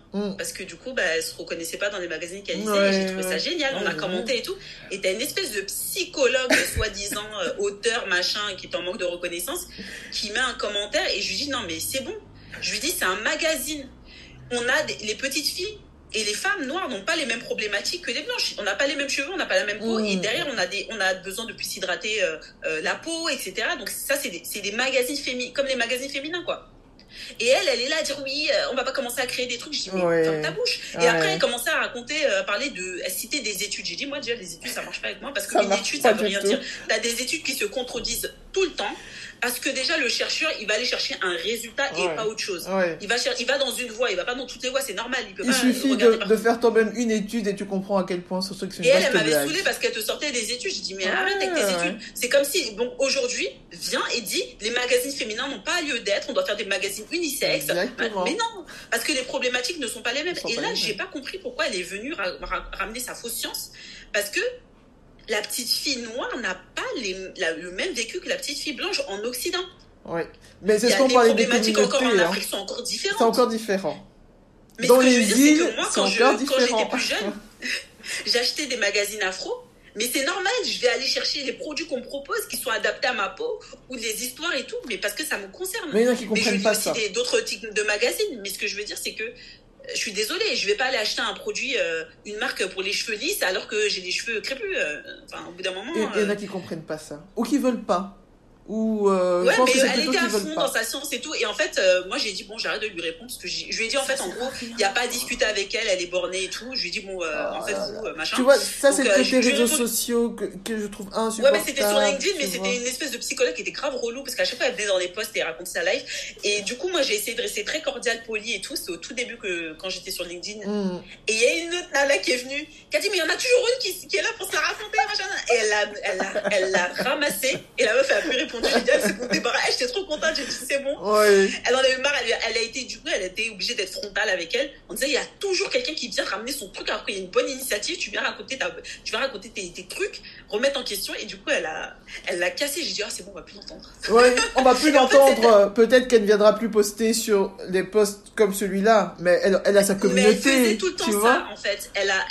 Moi je disais qu'elle en manque. C'était une série de mettre qu'elle était auteur, best-seller, nanani. Je dis toi t'en manques de reconnaissance et t'as besoin qu'on te voit parce qu'en fait elle allait toujours commenter sous les posts d'un afro et ce mec là il valorisait beaucoup, enfin c'est un agent immobilier mais il parlait beaucoup, il montrait des initiatives justement pour se sentir bien dans notre peau et sur les noirs et du coup elle allait tout le temps sous ses posts. Ouais, c'était une serial harceleuse de posts politiques. C'était une fétichiste raciste attirée par les posts. Dis, est-ce que tu peux me parler un tout petit peu de ton business? Parce que ça, quand même, je trouve que c'est un truc hyper important. C'est que tu fais un podcast génial. De quoi? Sur la REM ou de Non, mais ton podcast, tu vois, enfin, moi, je l'écoute et le dernier épisode était vraiment top, top, top. C'était un homme. Lequel? Tu vois, sur les parkings. Moi, je trouvais ça à la fois simple et... mais c'est ça, en fait, c'était simple. Tu vois, quand on parle investissement, tu t'imagines un truc, la bourse, le truc de fou, je vais mettre des millions. Non, le mec était là, moi j'ai acheté mon petit parking, et tout là. Et c'est tellement simple que tu te dis, mais tu te sens bête. Tu vois, et moi j'ai trouvé ça génial. Comme il a dit, donc le dernier épisode, c'était investir dans les parkings. Oui. Moi je trouve que c'est... Avec Alexandre Lacharme, et en fait, lui, s'est niché dedans, et il a acheté... Oui. Mais c'est mieux de commencer par un épisode comme ça. Enfin, tu vois, c'est quelqu'un qui pense à investir. Je trouve qu'il commence sur ça, c'est tellement simple. Tu vois, si tu commences sur la bourse, t'as l'impression que tu vas jamais y arriver. Et donc, moi, j'ai trouvé génial qu'un podcast comme le tien, parce que t'es quand même... Non, c'est encore plus simple. C'est encore plus simple. La bourse. Tu crois? Bah, en tout cas, ça fait peur. Mais bon, vas-y, explique-nous, c'est quoi ton... je le fais, moi, donc... Mais oui. En fait, lui, il était apprenti, il a commencé, et ce qui est bien et que je retiens et que je vais vraiment essayer d'implémenter dans ma vie, c'est que c'est un fonceur, il croit en lui et il n'écoute pas les autres. Parce que les gens se sont foutus de lui. Tu vas faire quoi avec ton parking à 45 € par mois? Tu vas faire quoi à 45 €? Au final, le mec, il a une idée ingénieuse, c'est de se spécialiser de diviser ses places de parking en places moto. Sa place qui lui a rapporté 45 €, elle lui a rapporté après 90 €. Un an après, il a acheté 2 parkings. 10 ans après, il en a une quarantaine. Il génère 2000 € par mois grâce à ses parkings. Il n'y a pas de trade hivernal. Si quelqu'un ne paye pas son loyer, tu le dégages sans aucun scrupule. Le parking, c'est le seul investissement immobilier où le propriétaire a plus de droits et plus en faveur au niveau de la France, parce que la France, au niveau de l'immobilier, les locataires sont plus protégés. Mais là, le propriétaire est plus protégé. Et donc, je trouve que c'est un super moyen, comme il dit, c'est un investissement social. Tout le monde peut y arriver. Il n'y a pas besoin de grosses sommes. Et c'est accessible et ça permet de se lancer, de se dire c'est pas si compliqué. En réalité, c'est pas compliqué. Investir en bourse, c'est encore plus facile. Avec 10 €, tu peux investir. Oui, mais tu vois, c'est charge mentale. Tu vois? Enfin, je sais pas. En fait, une fois, j'ai acheté une application. C'était un truc rigolo où tu pouvais investir, mais pour de vrai. Donc, tu avais une somme au départ et tu devais tous les jours voir les chouettes investissements et mettre dedans. Et j'ai tout perdu. Je te jure, c'était trop. Je me suis dit, oh, si c'était la vraie vie, j'aurais perdu autant. J'étais là-dedans. Et ça faut faire attention. C'est la gamification qui est intégrée à l'investissement. Du coup, les gens, ils oublient que c'est de l'argent. Quand c'est trop facile, c'est des petits sommes, tu crois c'est de l'argent, mais en réalité, en bourse, tu peux investir via ce qu'on appelle des ETF. Donc, ce sont des fonds d'investissement. En gros, c'est des paniers d'actions. Au lieu de dire, mais les gens me disent, mais dans quoi je dois acheter? Je dis, en fait, je sais pas. Je peux pas te dire dans quoi tu dois investir. Je ne sais pas quelle action va performer. Je ne sais pas c'est quoi tes valeurs, c'est quoi tes appétences, etc. C'est quoi ton profil de risque. Donc, du coup, moi, j'investis plutôt dans des ETF. Et donc, c'est des paniers d'actions qui vont suivre un indice boursier. Donc, par exemple, en France, on a le CAC 40. Aux États-Unis, on a le S&P 500 qui regroupe les meilleures entreprises françaises, les meilleures entreprises américaines, niveau bourse. Et tu peux acheter un ETF, un panier d'actions qui va acheter toutes ces actions-là. Et au lieu que toi, t'achètes, parce que ça va te revenir à des dizaines de milliers d'euros, toi, tu peux acheter pour 10 €. Tu peux payer pour 100 €, tu peux acheter pour moins. Et t'achètes des morceaux, en fait, de ce panier d'actions-là. Et tous les mois, tu fais ça. On a l'impression que mettre 30 €, mettre 10 € par mois, c'est pas assez parce que les gens veulent devenir riches tout de suite. En réalité, c'est ça qu'il faut faire. Parce que tu te détaches, parce que tu commences avec une petite somme, tu le fais régulièrement, tu te détaches des résultats. Tu laisses le truc vivre et la bourse, sur le long terme, les tendances sont haussières. Et ça, c'est pas moi qui le dis, tu le regardes avec les stats. Bien sûr qu'aujourd'hui, tu peux avoir une action à 100 €, demain elle à 90 €. Tu dis, j'ai perdu. Non. Si tu investis sur le long terme, je crois que c'est sur 8 ans, les tendances, elles sont toujours haussières en fait. Jusqu'à maintenant, elles ont toujours été haussières. Il y en a qui disent, mais un jour, ça va se casser la gueule. Ben oui, mais à chaque fois, vous dites ça va se casser la gueule. On est en 2023, ça s'est toujours pas cassé la gueule. La bourse a des siècles. Hein. Donc, ça, c'est déjà ça. Mais après, tu as des gens qui ont beaucoup d'a priori sur la bourse, que c'est pas éthique, etc., etc. C'est faux. Il y a plein d'alternatives et qui vont s'orienter plutôt vers les cryptos ou les startups, alors que ça, c'est des investissements encore plus risqués et qu'il faut les faire. Et je me dis, mais tu peux pas commencer par du startup si t'as pas fait de la bourse avant, c'est pas logique en fait. C'est vrai. Parce que une start-up, 9 start-up sur 10 se cassent la figure. Ouais. Donc déjà, t'es sûr, si tu mets 1000 euros, t'es sûr que t'es même pas sûr de récupérer 100 euros. T'es sûr que tu perds 900. Ok. Mais bien sûr que tu veux gagner beaucoup plus, mais il faut déjà investir beaucoup. C'est des grosses sommes, c'est pas pareil. La bourse est beaucoup plus accessible. Après, il y a l'immobilier, mais dans la plupart de l'immobilier, il faut passer par l'emprunt bancaire. Et tout le monde n'a pas cette possibilité-là. Il y a des gens qui veulent pas aussi par conviction religieuse ou personnelle. Mais aujourd'hui, il y a des nouveaux moyens qui permettent, avec ce que j'appelle l'immobilier fractionné, comme avec les ETF, d'acheter des petits morceaux d'immobilier, en fait. Ouais. Genre, en gros, tu as un immeuble où tout a plein de lots et chacun va acheter pour un bout, pour 500 euros, pour machin, et tu peux. Tu as des boîtes qui te permettent, grâce aussi à la technologie de la blockchain, donc de pouvoir investir aux États-Unis dès 50 euros, en France dès 10 euros. Parce qu'on a créé des structures juridiques qui font que chacun vient acheter un petit bout. Ok. Moi, j'avais vu ça sur Génération Do It Yourself. Il était sponsorisé pendant quelques épisodes par Brix. Et oui, j'avais découvert l'immobilier fractionné grâce à ça. Ouais. Après, moi, Brix, j'ai enlevé mes billes et j'aime pas trop parce que t'es pas propriétaire. C'est des royalties. Et après, je trouve que le PDG, il n'avait pas été très transparent. Donc, moi, j'ai enlevé mes billes. Mais par exemple, moi, j'aime bien être propriétaire et aussi avoir vraiment des droits sur le bien. Je t'avoue que. Et donc, du coup, t'as RITI qui est une société. Ouais, t'as RITI, c'est des Québécois qui ont créé ça et qui investit aux États-Unis. Mais là, t'es propriétaire, mais via des dispositifs c'est pas des euros, c'est des tokens, donc c'est des cryptos, et en gros après tu les convertis. Ouais. Moi j'ai investi par exemple au Luxembourg, il y a une société qui fait un peu la même chose, mais du coup le ticket d'entrée est plus élevé, il est à 1000 euros. Et là ils sont en train parce que le marché est très, très tendu au Luxembourg, dans la ville de Luxembourg. Ils ont pris un bien, ils sont en train de le retaper, et après on va percevoir des loyers. Mais du coup, comme la législation est compliquée, si tout le monde doit rentrer et acheter des parts de la société, c'est très compliqué juridiquement. Ce que ces sociétés-là font, c'est qu'elles passent par la blockchain, parce que du coup, en termes de législation, c'est hyper rapide. Même tu as des boîtes qui lèvent des fonds via les cryptos, avec des tokens. Donc c'est ce qu'on appelle les ICO. Sinon, au niveau bourse, on appelle ça IPO, c'est entrée en bourse, mais en anglais. IPO pour la bourse et ICO pour les cryptos. Et c'est super rapide à faire, en fait. Donc, t'as plein... Mais est-ce que c'est pas flippant que ce soit si rapide, qu'il n'y ait pas de garde-fous? Enfin, non, il y a des garde-fous, mais il y en a beaucoup moins que... C'est pas palpable, tu vois. Moi ça me... C'est risqué. Il faut comprendre avant d'investir. Quoi qu'il arrive, que ce soit en bourse, en immobilier, peu importe, il faut comprendre. Bien sûr que c'est risqué parce que du coup, en réalité, quand tu passes par des levées comme ça, c'est des levées de start-up en fait. C'est juste que le moyen n'est plus des monnaies fiables d'euros-dollars, mais des cryptos. C'est juste ça. Et les cryptos aussi sont fluctuantes. Mais investir dans une start-up, c'est plus risqué qu'investir en bourse, dans une société cotée en bourse. Ok, tu vois, ça, c'est quelque chose que j'avais jamais entendu. Et pourtant, quand tu l'expliques, c'est logique, hein, mais il faut se l'entendre dire. Parce qu'en fait, la bourse, c'est le marché public. Oui, c'est ça. Tout le monde peut... Et en fait, la bourse, pour entrer en bourse, la société, elle doit être béton. Parce qu'il y a tout un process, une réglementation, une surveillance. Et tu dois aussi, tes chiffres, la boîte, elle doit publier ses chiffres. Il y a beaucoup de transparence. Tu peux pas faire ce que tu veux. C'est pour ça que je dis que c'est mieux, parce que c'est régulé. C'est beaucoup plus facile et c'est beaucoup plus rassurant.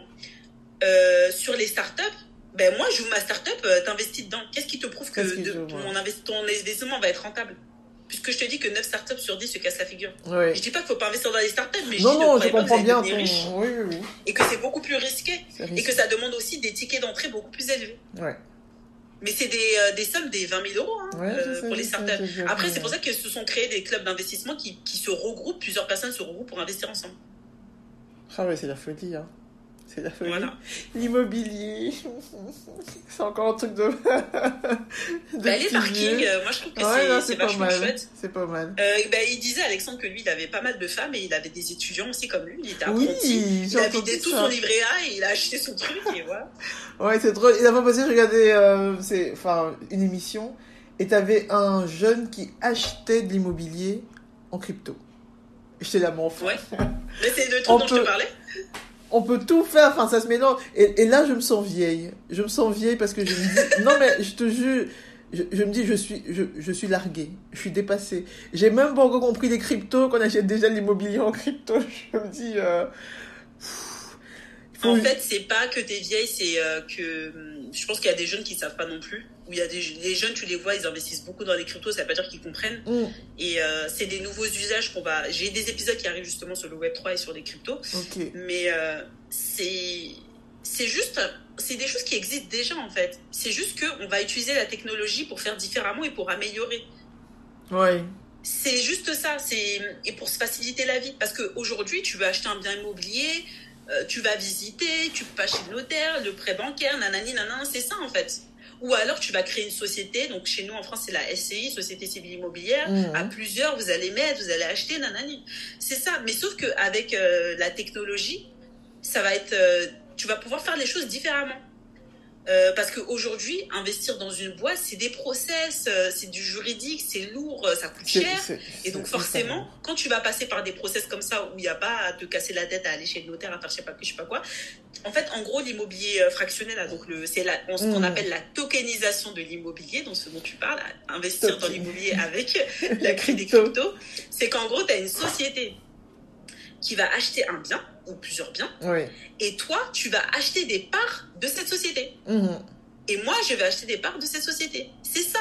Mais ce truc-là, il existe déjà. Sauf que les parts que tu vas acheter, ce ne seront pas des euros ou des dollars, mais ce seront un token, donc des cryptos. C'est tout. Tu l'expliques tellement bien. C'est parfait, du coup, très facile. Et toi, ça comment tu... Simple, mais c'est simple en réalité. Comment tu es comment tu passes de la RH qui fait les fiches de salaire à la spécialiste? Non, je fais pas les fiches de salaire. Non, mais qui... Ouais. Et tu en arrives à cette pro en investissement qui en parle comme ça, qui a un podcast.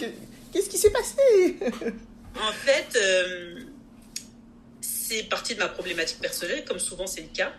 Moi, j'étais en rémunération. Et dans la rémunération, c'est très large. Tu as la rémunération, donc c'est pas que des salaires, tu as les avantages sociaux et tu as, donc en France, c'est des dispositifs qui y a en plus, et tu as l'épargne salariale, l'actionnariat salarié. Et moi, l'épargne salariale, c'est un truc que j'adorais parce qu'en fait, en gros, une entreprise peut te donner une prime et que tu ne payes pas de cotisation ni d'impôt dessus. Ah oui, ok, oui, si. Tu peux investir, mettre de l'argent dans un plan d'épargne d'entreprise, dans un plan d'épargne retraite, que l'entreprise participe aussi, sans payer...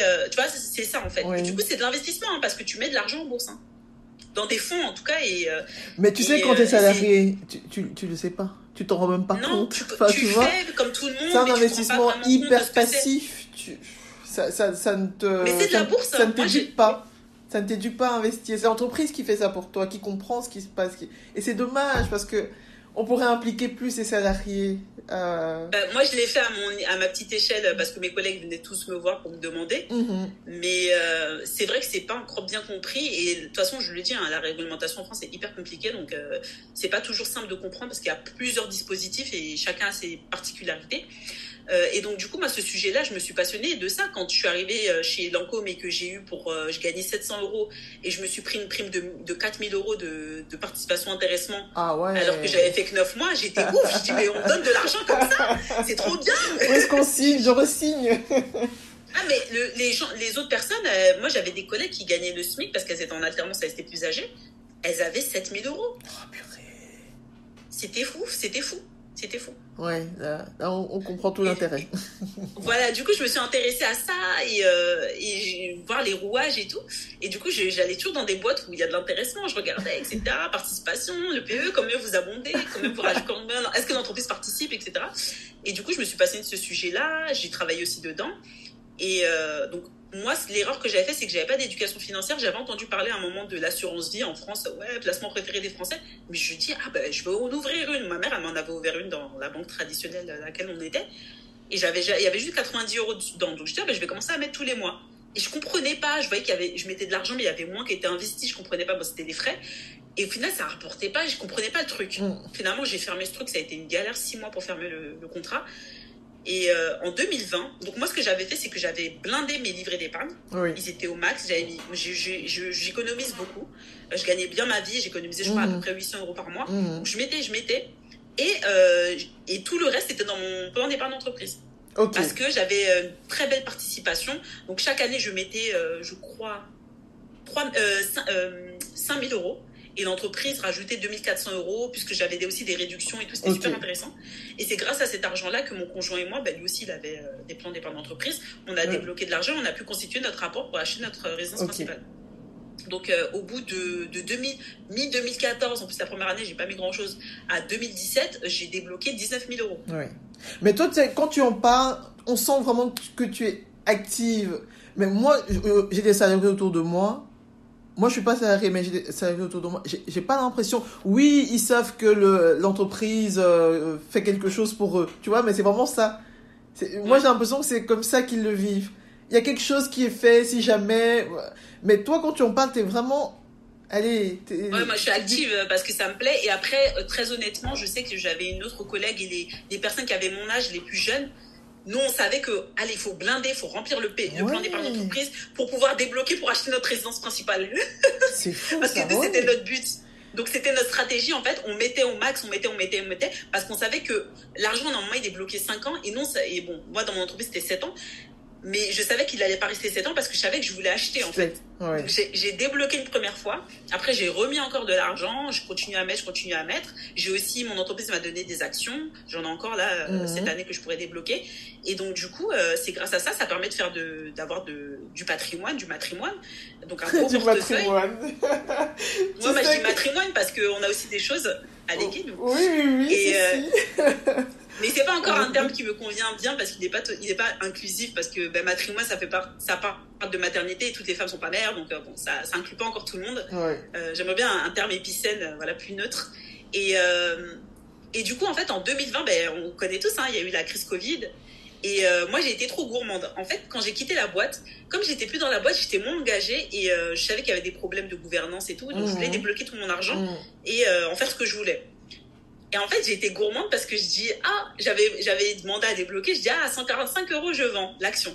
Le prix de 145 euros, je vends.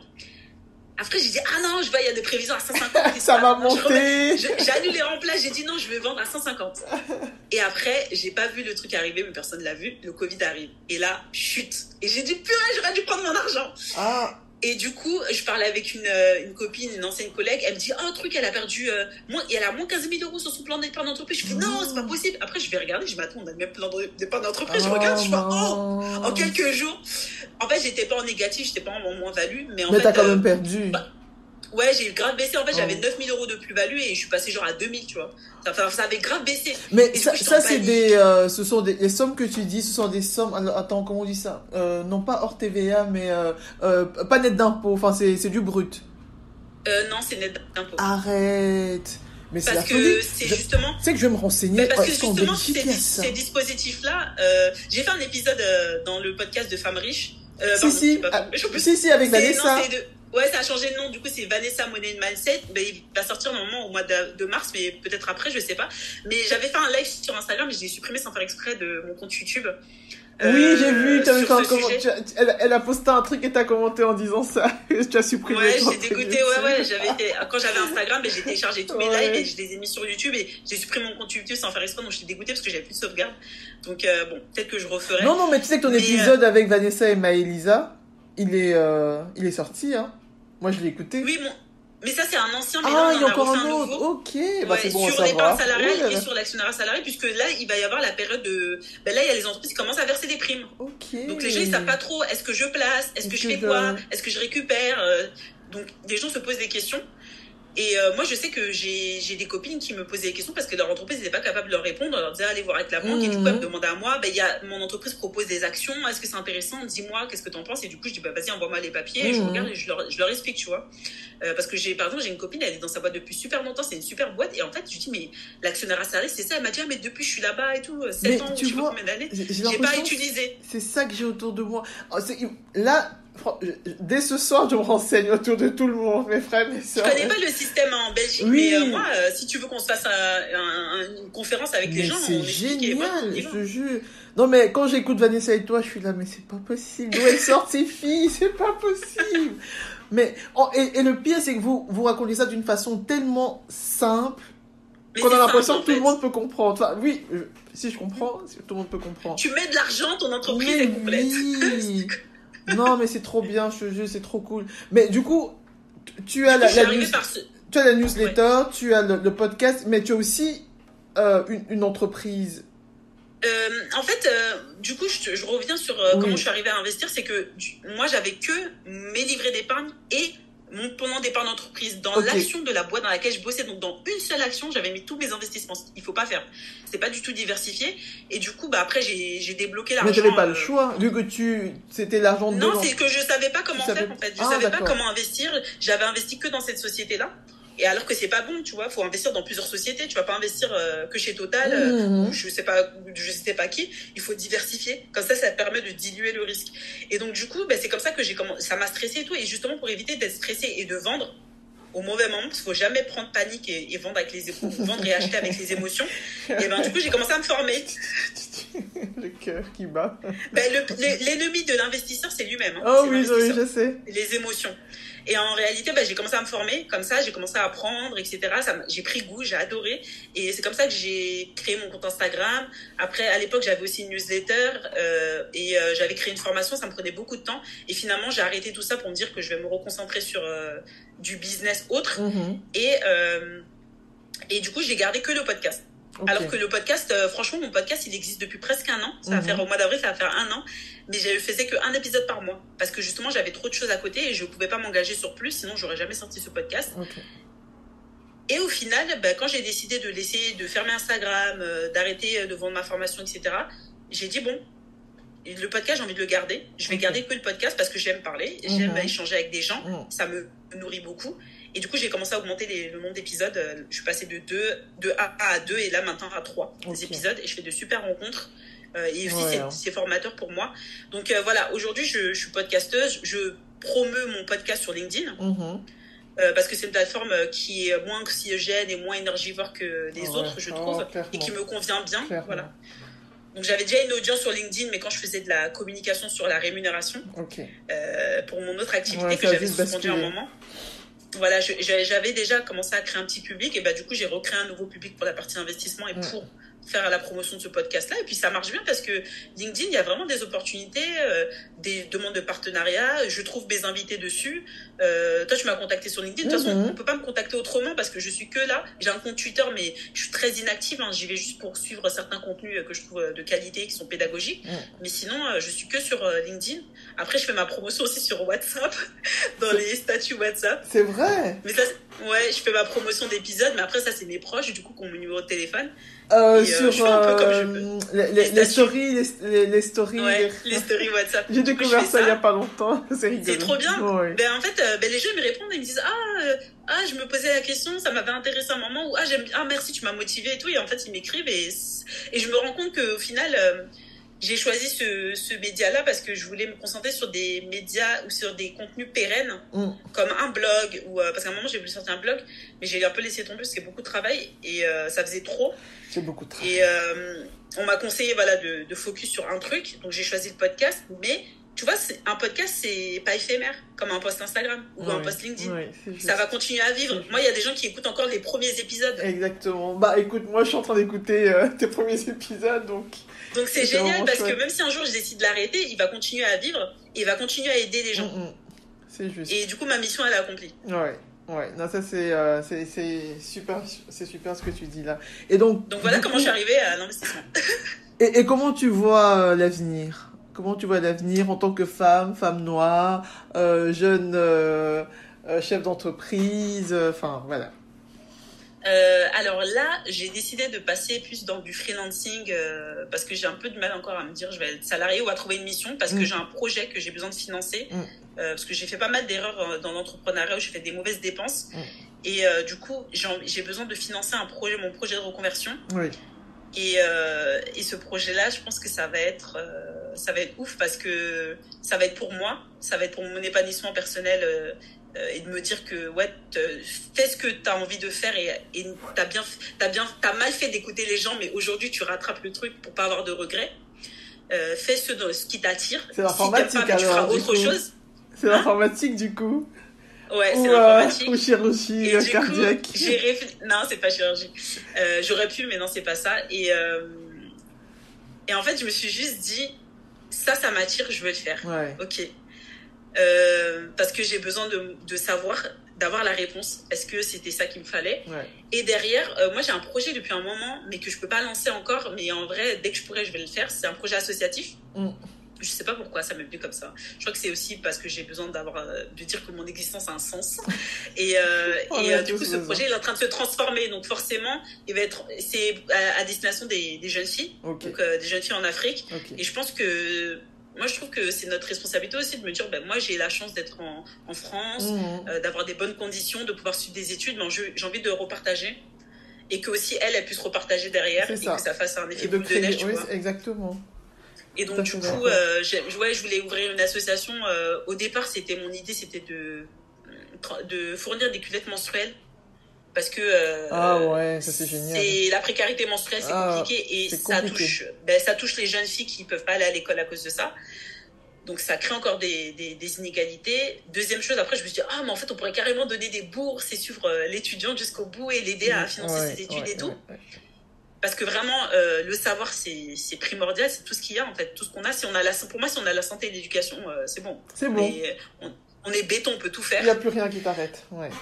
Et du coup, après, forcément, je vais peut-être m'orienter vers mon domaine dans lequel je travaillerai. Donc, je pense que là, avec les échanges que j'ai eus dernièrement dans mes interviews de podcast sur le Web3, franchement, on a un vivier, on a des talents, on a des personnes tellement intelligentes et qui ne savent pas, qui sont merveilleuses en Afrique. Et je pense qu'il y a des trucs de fou à faire. Là, on parle de la puissance. Je vois comment la Chine est devenue puissante en très peu de temps. L'Amérique latine, j'ai mis l'Afrique. Oh là là, ça va être... ça peut être violent. Ça peut être très violent. Ça peut être magnifique. Et j'ai envie de participer à ça, tu vois. Ok, génial. Là, tu me donnes un petit coup de boost. Et sinon, tu sais que j'ai toujours une question. On arrive tout doucement sur la fin. J'ai toujours une question... que j'adore poser aux invités, c'est de savoir, est-ce que tu as un mantra? Est-ce qu'il y a quelque chose que tu te dis, j'aurais aimé savoir le plus tôt possible, ou simplement que je transmettrais, moi, à mes filles? Franchement, j'ai pas de citation de mantra ou quoi, mais dernièrement, et je vais essayer de m'y tenir parce que c'est important, c'est... j'ai peur, mais j'y vais. Ok. Tu vois, en fait, c'est juste de se dire... Moi, je dis ça aux gens, je dis, là, en ce moment, je me dis, si j'ai peur, il faut que je le fasse, en fait. Parce que la peur, j'ai envie de faire des recherches dessus pour essayer de comprendre, en fait, c'est quoi ce truc de peur. Pourquoi on a peur, en fait? On a peur des trucs, on a peur de l'inconnu. Mais si c'est inconnu, pourquoi on a peur puisque c'est inconnu? Tu vois, c'est pas logique. Et j'arrive pas à comprendre dans notre cerveau pourquoi ça nous bloque comme ça, parce que c'est de l'inconnu. Donc, ça peut être bien, en fait. Pourquoi on a peur? On sait pas si c'est bien ou mal. Et du coup, je me dis, ça vaut grave le coup. Quand t'as peur, ça veut dire qu'il faut y aller, en fait. Et comme ça, tu vois si la peur était justifiée ou pas. Et en général, non. Oui, souvent, ça casse, hein. Ça casse ce truc. Mais grave. Et du coup, voilà, c'est ce truc-là avec lequel je vais essayer de me driver. Et aussi, si je peux donner un conseil, entre guillemets, une recommandation, c'est de dire aux gens, suivez vos envies, en fait. Et si vous savez que vos proches vont pas vous encourager, leur dites rien. Faites-vous un terrain fertile, comme il disait mon invité dans le podcast. Il disait, voilà, écoutez des podcasts, mettez-vous dans un bon environnement, écoutez pas les gens. J'ai adoré ça nous impacte beaucoup. Son conseil, franchement. Parce que lui, il a pas écouté, en fait, il a fait vraiment son truc. Et il faut pas écouter, il faut vraiment se suivre. Parce que si tu fais un truc qui foire, tu seras content quand même de l'avoir fait. Mais moi, à chaque fois que j'ai regretté et que j'ai été amère, c'est quand je me suis pas écoutée et que j'ai écouté les autres. Oui. Parce que tu sais ce qui est bon pour toi. T'es la seule personne qui sait ce qui est bon pour toi. Si tu te foires, c'est pas grave. C'est une expérience et tu l'auras fait pour toi et t'auras kiffé. Et c'est pas grave. Mais le fait de suivre l'idéologie ou le chemin d'un autre ou d'une autre, ça peut jamais être bon. Ça peut jamais être bénéfique. Donc, moi, j'étais intervenue dans un live d'une copine coach qui accompagne les étudiantes à trouver leur voie. Donc, les lycéennes plutôt, leur voie professionnelle. Et moi, je lui avais dit, je suis pas d'accord qu'on dise allez dans ce dans quoi vous êtes bon. Moi, je dis allez dans ce dans quoi vous aimez. Par exemple, moi, j'étais pas bonne en maths, mais si j'avais envie de faire des maths, j'aurais fait des maths parce que si la personne, tu lui donnes assez de motivation, elle va tout faire, elle va travailler pour y arriver et elle va réussir. Elle va réussir si elle le veut vraiment. Il faut faire le matin quand tu te lèves, il faut se dire, oh ouais, là, je suis contente, c'est un bon jour, j'y vais. Et effectivement, il faut faire ce qu'on aime. Toi, t'es bon en maths, tu veux faire de la littérature, fais de la littérature. Fais ce que t'aimes, en fait. Parce que aujourd'hui, on a quoi? En France, je remarque qu'il y a plein de personnes qui se reconvertissent. Des gens qui étaient ingénieurs, finance, qui deviennent boulangers. Non, mais c'est la folie. Qui deviennent boulangers, pâtissiers. J'ai dit, mais... Ouvre une ferme, élève des chèvres. Moi, j'ai un ami, enfin, l'ami de mon frère, ingénieur, qui a fait ça. Il a ouvert une ferme avec des chèvres. Mais ce qui est bien, c'est que certains, ceux qui sont dans la finance, mais savent gérer un peu l'argent, tout ça. Donc, ça aide. que sur un business, ils peuvent gérer, ça va les aider, mais vraiment... Tu te rends compte que les gens ont besoin vraiment de s'épanouir personnellement et de retrouver un sens à la vie, en fait. De pas faire des choses parce qu'il faut avoir un salaire, il faut avoir ci, il faut avoir ça, il faut être carriériste, machin. Non, des fois, t'as des gens qui veulent juste... ils ont un job, ça leur plaît bien. Je me rappelle, on fréquentait un couple là, et le gars, il était... ah non, mais il poussait trop sa femme sur l'argent, il faut qu'elle fasse ci, machin, il faut qu'elle augmente son salaire, machin. Et je lui dis, mais si toi, c'est bien pour toi, elle, c'est autre chose. Elle a besoin de stabilité, elle a bien son petit confort, elle ne veut pas forcément des 1000 et des 100. Et lui, il critiquait sa petite sœur ou grande sœur, je sais pas, qui était... je crois qu'il travaillait dans une bibliothèque ou il travaillait dans un truc plutôt littéraire, artistique. Et c'était pas assez bien. Elle adorait son travail. J'ai dit, mais ça gagne rien. J'ai dit, mais elle est heureuse. On a besoin de gens heureux. J'aime trop rencontrer des gens qui sont heureux, qui font ce qu'ils aiment et qui sont pas là. Ils gagnent pas beaucoup, mais ils sont heureux. On a besoin de gens heureux pour vivre mieux, parce que c'est comme ça quand t'as des gens malheureux qui ne se rattachent qu'à leur travail, ou alors qui n'ont pas assez de salaire. C'est ça qui crée la haine qu'on a aujourd'hui. Les immigrés ci, des machins. Non, c'est parce que toi, au fond de toi, t'es pas heureux dans ta vie, t'es pas heureuse. C'est ça. Tu te sens seule. 100% d'accord. Tu cherches un bouc émissaire, mais en fait, cherche au fond de toi de quoi t'as besoin. Ah, tu rêvais de faire ça. Ah, t'as envie plus de voyager, ou t'as plus envie de faire... J'ai une proche, elle aime les trucs artistiques, apprendre ça à ses enfants. J'ai dit, mais toi, c'est pas le travail, tu dois changer de métier ou quoi. Fais ton travail, tu es dans ta boîte, t'es tranquille. On te paye bien. Tu fais tes horaires, tu vas faire tes trucs d'art. Oui. Et là, t'es épanoui. T'as ta stabilité financière d'un côté, et tu t'épanouis, tu kiffes de l'autre côté. C'est tout. Trouve un équilibre entre besoin de stabilité, de confort, hein, et besoin d'être soi. Ouais. Oh là là là là. Parce que regarde, on cotise. Après, t'arrives à la retraite, les gens... ils sont fatigués, on leur dit qu'il n'y a pas assez de retraite, tu souffres tout le temps. J'ai dit, profitons, on ne va pas attendre d'être à la retraite pour profitons maintenant. Ouais, enfin, nous, la retraite, on l'aura pas. Hein. Ah, vous aussi? Non, franchement, moi, j'ai investi. Ouais. Et puis, tu vois, toi, tu es dans le podcast, tu m'as expliqué en off que tu faisais des rencontres et tout, t'as commencé bien. Moi, j'adore ce milieu-là du podcasting. Enfin, moi, je deviens accro, tu vois. Je vais te faire rentrer dans un groupe de podcasteurs, alors. Yeah. Franchement, tu fais des rencontres. Et que des belles personnes, je trouve. En tout cas, pour ma part, j'ai encore jamais fait... un entretien avec quelqu'un, je me suis dit ouf, je voudrais surtout pas la revoir. Pas du tout. Moi, je me compte que des gens. Oui, aussi, et même, tu sais, c'est aussi sur référence. Tiens, je vais t'envoyer telle. Ah ouais, j'ai une copine qui est trop bien. Et effectivement, elle est vraiment trop bien. Et je rencontre que des personnes géniales. Et je me dis, l'univers. Moi, je dis aux gens, faites des side projects, donc des projets à côté. Oui. Que ce soit des side projects, des side business, fais un truc. Parce que c'est un kiff.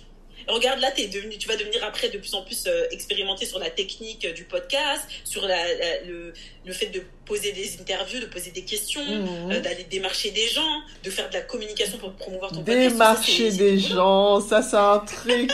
Moi, je suis la fille qui rase les murs, tu vois, qui passe sa vie à raser les murs. Donc, allez devoir demander à quelqu'un, tu veux bien venir sur moi. Ça, je me suis transcendée. Je me suis... ouais, non, franchement, c'est un truc... Moi, j'ai jamais prospecté. J'avais trop peur. Je peux pas prospecter. Mais au final, pour le podcast, je prospecte. Oui. Et c'est un plaisir. Et c'est un plaisir. Tu n'es pas du tout gêné. Ah ouais, tu développes des compétences. Voilà. On demande que ça, on n'arrête pas de grandir. Genre, je me disais, je me sens vieille. Et ben, même vieille, je continue à grandir. Non, t'es pas du tout vieille. C'est dans la tête. C'est dans la tête, beaucoup. En tout cas, merci beaucoup pour ta présence sur le podcast. Je pense merci que à toi. On est gavé d'infos. Il va falloir digérer tout ça. Je vais réécouter une ou deux fois. Et je vais continuer à écouter ton podcast, Nous les investisseuses, qui est vraiment, vraiment génial, franchement.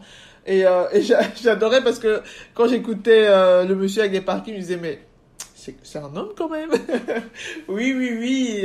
Et il était hyper féministe, hein. J'ai adoré, tu vois, il était à fond. Ouais, les femmes, en fait, allez-y. Tu sais, il a été élevé par une maman célibataire. Oui, voilà. De son père tôt, et donc une maman veuve.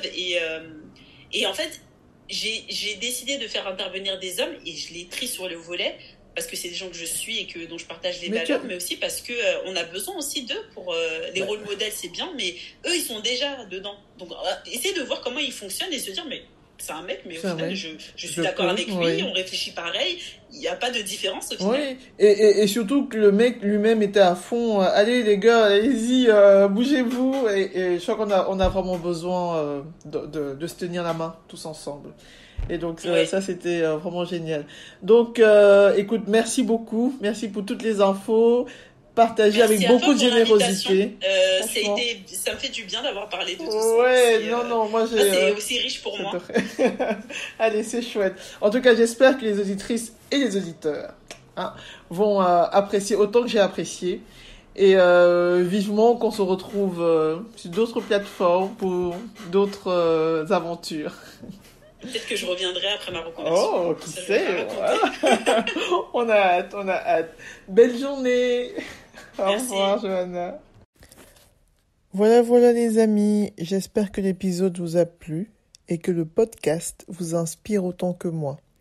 N'hésitez pas à soutenir le projet en vous abonnant et en partageant les audios avec votre entourage. Laissez des commentaires et plein d'étoiles. Et à très vite pour un nouvel épisode. Ciao!